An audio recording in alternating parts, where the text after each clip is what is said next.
Jasmine, we're coming.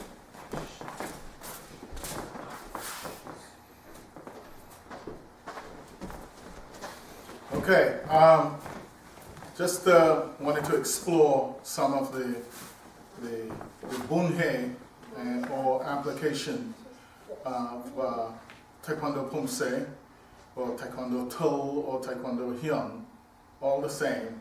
Basically the meaning is the same.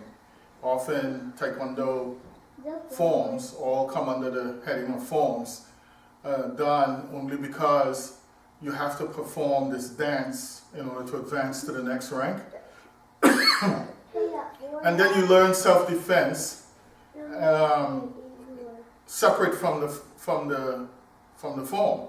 Well, all of the self-defense strategies and applications are embodied in the form, but that's not often taught in Taekwondo. At each level, whether it's Boon Hae or Hyun or To, then there is self-defense that looks nothing like the form, and then there is sparring that looks nothing like the form and the self-defense. So it's kind of disjointed. Let's take one of the most basic skills that's taught in every style of Taekwondo and Karate for that matter, and that's low block, right? So in the Boon Hae or form or To or Hyun, it starts out like this, okay? And the assumption is you're being attacked from the left, right? So most people think that they don't question why you're being attacked from the left.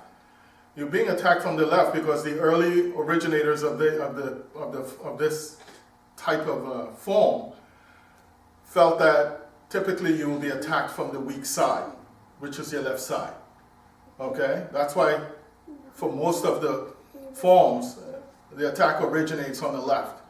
But it doesn't mean that you do the Boon Hae would look like this. Right? And then you step forward and punch, and then you make a complete 180-degree turn, and you do the same thing. Okay? That's kind of what you see. It doesn't make sense because if I turn my body and do this to block, I just got hit. You know, like, if he's standing over here, and this is against a ready stance, and he's going to kick me to my side, okay? He initiates that kick, and I just got hit, okay? So that doesn't make sense. Why, if I'm standing here, and this is supposed to emulate a real fight, why would I do that? Why don't I just face him this way? So that when he kicks, I can deal with it, right? I can deal with it. It doesn't make sense, all right? But I think what the originators of these forms were thinking, it's not like I'm moving to my left side, but if he's in front of me and he kicks, this is where I am. I'm angling. It lets you know you angle to the left, and that's what I think this is. So a likely application of that would be he kicks, and I go, boom, and I punch him on the leg, because this is what's happening here, right? Or he punches, and I punch him on the leg. The next move is that, okay? That would make more sense than what I normally see. And every time I ask high Dan ranking belts to demonstrate an application to the first move in most of the forms, this is what I get. No, not even that. Step back with that foot and down block.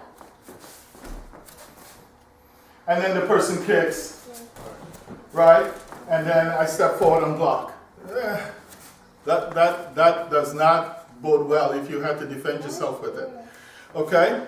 So, there are many levels to this.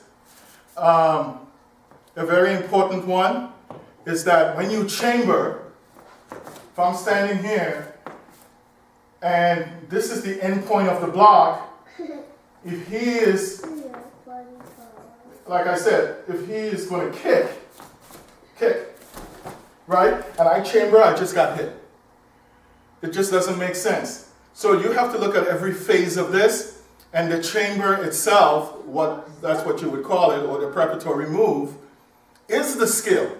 So if he kicks, and I do that, okay, this hand is moving up, right? Right? That's the first part of it, okay? The next thing could be me striking again on the inside of the thigh. That's more of a self-defense kind of move. Or if he punches, what I'm doing, go this way. He punches, and I move in, and I block and punch at the same time, and the next move would be me striking, right? I can strike here, I can strike here, I can strike there, and this is the end point of it. So that's just a very compounded, fairly sophisticated way of dealing with a low block. It could be against a wrist, arm grab, right? That's what this is, against an arm grab. Okay? So it could be, again, go to side, a wrist grab, one. So what I've just done is punched him in the rib. That's the preparatory move.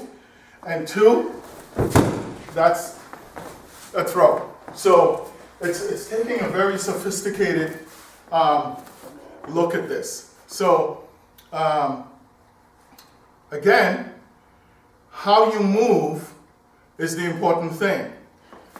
Again, if he kicks, this is where that puts me, right? So, all right, so let's look at the common move in the Pumse. You stand over here. He kicks, right? And I do this, right? And that foot drops. Okay? That's what's happening here. See where it puts me, right? In a position of advantage. All right? So then, that's the next part of it. Now, right. So as you block and cover, the next part of it, again, is that. Okay? So you go one, right, just punch, right? 1, 2, right? Or here. What happens next is that I punch. Now the punch, no, I'm punching. It's done like this. So I'm hitting it drop your arms, at an extended fist length. This is where I'm measuring this at. No punch is really ever done like that. Here's what happens. If I'm going to drop your arm, if I'm going to hit him, I'm going to hit him to make full use of my body weight. And that is here. The end point is really the follow through, and it's not the skill itself. So I'm not going to go like that, because that's what you commonly see. What I'm going to do is like, oh, this is where I end up. Okay? So, just for illustration purposes, if we here cross arms, this is where I'm going, right? So I'm going here. And then the next move is like, boom, as I step. Now, what happens in most forms, you see this 180-degree turn, right? Really, that's what this is. And then you punch. Otherwise, turning, if he's standing here, and I'm here, and I have to turn all the way around to engage him, why don't I just simply do this? Right? Otherwise, it just doesn't make any sense. Okay?